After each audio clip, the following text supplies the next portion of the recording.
तक जरूर पहुंचाएंगे, लेकिन पहली प्रतिक्रिया इंडिया। सबसे बड़ी बात राहुल गांधी ने कही कि इंडिया से अगर कोई लड़ता है तो उसका परिणाम क्या होता है ये सबको मालूम है। उन्होंने कहा अब लड़ाई सीधी हो गई है, इंडिया वर्सेस एनडीए। आज जो दिन भर विपक्षी दलों की बैठक चली उसमें जो खास बात निकलकर सामने आई है उसमें एक इसका नाम है जिसका शॉर्ट फॉर्म इंडिया है। दूसरी जो खास बात है कि कोऑर्डिनेशन कमेटी बनाई जाएगी जिसमें 11 सदस्य होंगे।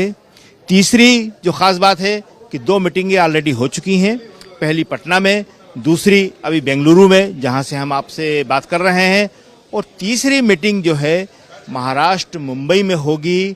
और ये बहुत ही खास बात है, अभी तक जो 2 मीटिंगें हुई हैं वो वहाँ हुई हैं जहाँ पे इस इंडिया नाम का गठबंधन जो आज से हो गया है उसका शासन है। पटना में हुई तो पटना में नीतीश कुमार और तेजस्वी का शासन था, बेंगलुरु में हुई तो इस कर्नाटक में कांग्रेस अभी अभी जीत के आई है, लेकिन अब वो महाराष्ट्र जा रही है, बड़ी हिम्मत के साथ जा रही है और बहुत बड़ा प्लान लेके जा रही है। वहाँ पे सरकार जो है वो इनके विरोध की है, वहाँ पे सरकार बीजेपी, शिवसेना के बागी गुट और एनसीपी के बागी गुट की है। तो इसलिए ये फैसला आज का बहुत बड़ा है कि अब जो है इंडिया जिसका नया नामाकरण आज हुआ है वो सीधे चुनौती देने के मूड में आ गई है। अब वो बच के नहीं खेलेगी कि अपने राज्यों में कर ले। उसके बाद बहुत सारे राज्य थे जहाँ पे वो तीसरी मीटिंग कर सकती थी, लेकिन नहीं, उसने फैसला किया कि अब सीधे विपक्ष के पाले में जाकर ही, विपक्ष के हाफ में जाकर ही मैच खेला जाएगा। इसके अलावा जो और एक खास बात रही है वो ये रही है कि सारे दलों ने एक स्वर में ये कहा है कि हम जो है आपसी मतभेदों को बुला के नरेंद्र मोदी को हराने के लिए यहाँ पे एक हुए हैं। 4 या 5 लोगों ने ही आज यहाँ बोला है, जिसमें सबसे पहले खड़गे जी ने बोला, ममता बनर्जी ने बोला, अरविंद केजरीवाल ने बोला, उद्धव ठाकरे ने बोला और राहुल गांधी ने बोला। बाकी इतने सारे नेता स्टेज पे बैठे हुए थे जिनकी संख्या करीब 30 से ऊपर थी, वो सब एक टीम के तौर पर रहे। किसी ने भी नहीं कहा कि मुझे भी बोलने का मौका दो। बहुत बड़ा मौका था पूरी दुनिया में। एक बहुत बड़ी बात थी कि शरद पवार को भी बोलने के लिए कहा जा रहा था, लेकिन शरद पवार ने राहुल गांधी, पहले उन्होंने उद्धव ठाकरे की ओर इशारा किया, उसके बाद राहुल गांधी को बोलने के लिए कहा। तो ये एक टीम जो आप कह रहे हैं वो टीम वहाँ साफ साफ स्टेज पर वो भावना जो है वो दिखाई दे रही है। और खास बात एक बताते हैं आपको, जो सबसे बड़ी बात है कि ममता बनर्जी का कॉन्फिडेंस देखिए। ममता बनर्जी सबसे सीनियर मोस्ट लीडर्स में थी। उन्होंने कहा, जब सबको संबोधित कर रही थी, फलाने साहब, उन्होंने कहा मैं उद्धव ठाकरे को पूर्व सीएम नहीं कहूंगी, मैं भावी मुख्यमंत्री कहूंगी। ये भावी मुख्यमंत्री इसीलिए कहा जा रहा है कि अगली मीटिंग हम महाराष्ट्र मुंबई में करने वाले हैं और आज सारे विपक्ष को भरोसा है कि हम जो है बाजी पलट देंगे।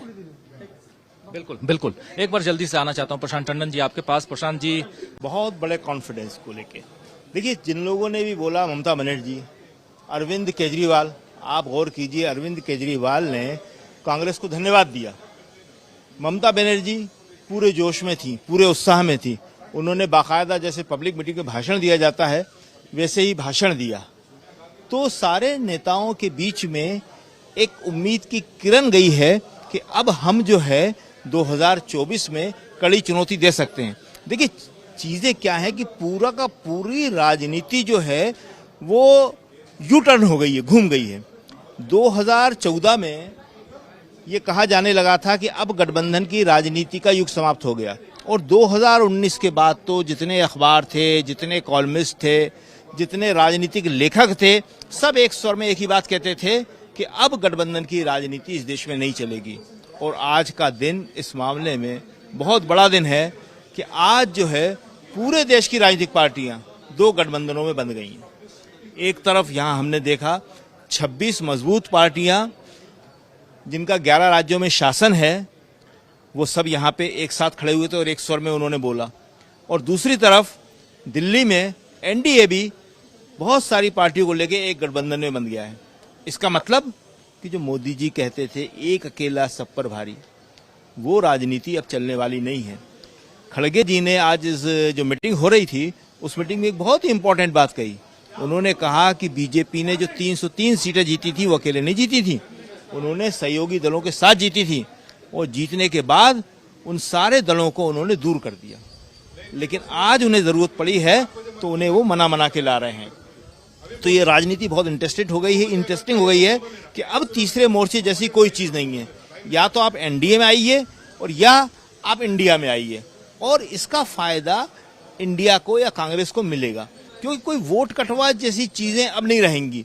जो बीजेपी को वोट देना चाहते हैं बीजेपी के पास जाएंगे, और जो बीजेपी को देना नहीं चाहते वो यहाँ आएंगे। आज की जो मीटिंग थी उसमें खड़गे जी का भाषण बहुत ही इंपॉर्टेंट रहा, और आप देखिए कि कांग्रेस ने किस तरह काम किया है कि आज स्टेज के ऊपर सोनिया जी खुद नहीं आई। सोनिया जी सबसे बड़ी नेता हैं, सीनियर मोस्ट हैं, यूपीए की अध्यक्ष रही हैं, जो यूपी आज खत्म हो गया। तो अगर वो आती तो बाकी नेताओं का थोड़ा सा फर्क पड़ता। तो सोनिया जी दिन भर रही मीटिंग में और प्रेस कॉन्फ्रेंस में नहीं आई।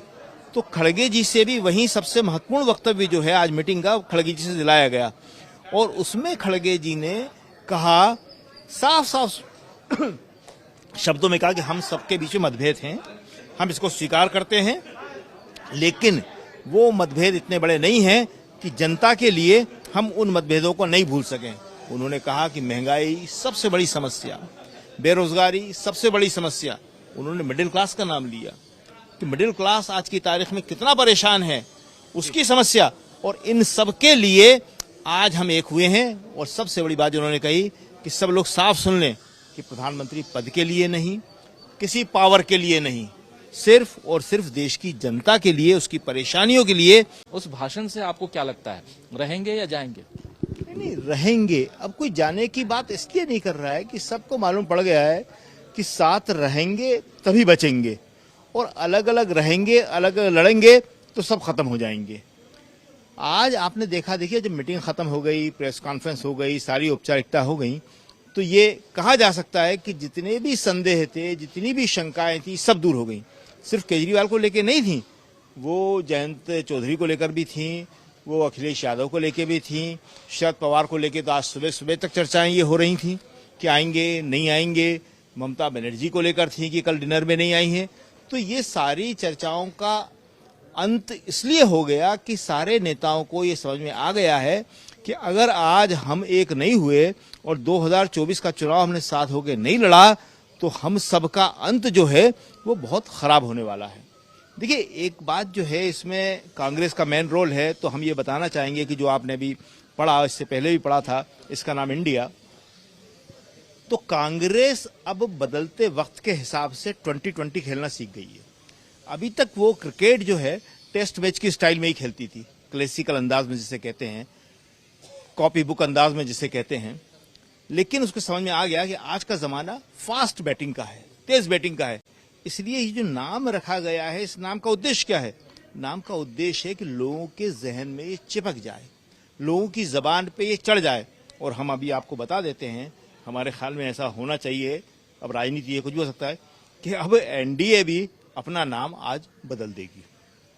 एनडीए इस वक्त जब हम ये बातचीत कर रहे हैं, अपनी लाइव कर रहे हैं, एनडीए की उधर बैठक चल रही है, तो और शायद 5 बजे से थी, वो शुरू हो गई है। तो एनडीए भी अब उस नाम पर नहीं रहेगी।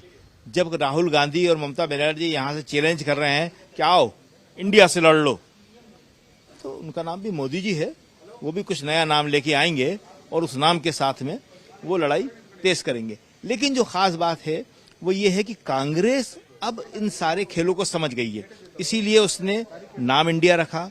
तीसरी मीटिंग महाराष्ट्र में की, कोऑर्डिनेशन कमेटी आज बना दी है, और आप देखिए कि यहाँ पे जो है सारे लोग जो बैठे हुए थे उन सबको मौका देने की बात कही गई कि आइए बोलिए। इसी तरह 2 दिन तक सारे नेता बोलते रहे।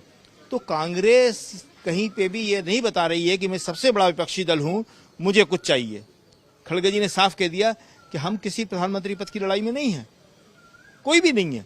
इस वक्त तो सब एक लड़ाई में है कि जो प्रधानमंत्री है उसको हम लोगों को हराना है। बाकी केजरीवाल का जहां तक सवाल है, तो केजरीवाल अगर यहां से चले जाएंगे तो केजरीवाल का नुकसान होगा। अब जो है इंडिया का कोई नुकसान होने वाला नहीं है। हम और किसी का नाम नहीं ले रहे, 26 दल थे, लेकिन ये कह देते हैं कि जो भी जाएगा वो अपना ही नुकसान करेगा। क्यों? क्योंकि देश में एक नैरेटिव बन गया है, जो इंडिया के साथ होगा जो इस गठबंधन के साथ होगा उसी को असली विपक्ष माना जाएगा और ये माना जाएगा कि वही मोदी से लड़ सकता है। और चाहे कोई भी जाने के लिए या किसी बात पे रूठने के लिए, किसी बात के लिए स्वतंत्र है, कुछ भी हो सकता है, राजनीति है इसका नाम। आप नहीं कह सकते कौन रहेगा, कौन जाएगा या कौन और आ जाएगा। ये भी हो सकता है कि अगली मीटिंग हो तो ये 26 से जाके 30 हो जाए, 36 हो जाए, कुछ भी हो सकता है। लेकिन अब जो जाएगा नुकसान करेगा, जो साथ आएगा उसका फायदा होगा। क्यों? क्योंकि जो सबसे बड़ी लड़ाई थी उसको कांग्रेस ने समझ लिया है कि लड़ाई नैरेटिव की है, लड़ाई कहानी की है। मोदी जी ने 9 सालों में क्या किया, अब उसका उन्हें नुकसान होना शुरू हो गया है। अभी तक वो नैरेटिव के सहारे जीतते थे, एक कहानी गढ़ते थे, मीडिया में एक हेडलाइन बनवाते थे और लोग उसके पीछे चल देते थे। मगर अब आज जो बात कही गई है इन 26 दिनों की बैठक में कि लड़ाई जो है वो हिंदू मुसलमान की नहीं है, लड़ाई तो बेरोजगारी की है, लड़ाई तो महंगाई की है, लड़ाई तो रोशनी आ रही है, लड़ाई तो इस बात की है कि अग्निवीर को लेके युवाओं में जो गुस्सा है उसे कैसे दूर किया जाए और हमारी सेना अग्निवीर की वजह से जो कमजोर हो रही है उसे वापस कैसे मजबूत किया जाए। तो लड़ाई वास्तविक मुद्दों पे है, जिंदगी के मुद्दों पे है। अब ये काल्पनिक लड़ाई चलने की नहीं है। इसीलिए आप जो डिक्लेरेशन पढ़ रहे थे उसमें आदिवासियों की बात भी कही गई है, दलितों की भी की गई है, अल्पसंख्यकों की गई है और बड़े साफ तौर पे कहा गया है कि हमारी जो लड़ाई है वो लोकतंत्र बचाने की है, हमारी लड़ाई जो है संविधान को बचाने की है, हमारी लड़ाई जो है धर्म व्यवस्था को बचाने की है। तो बड़े मुद्दे जो राजनीति में हमेशा होना चाहिए वो वापस आ गए हैं। और जो जहर, नफरत, आपने देखा कि नफरत की बात कही खड़गे जी ने कि नफरत के खिलाफ लड़ेंगे, तो जो नफरत की राजनीति है उसके खिलाफ लड़ाई आज से बहुत मजबूत हो गई है। बिल्कुल बिल्कुल।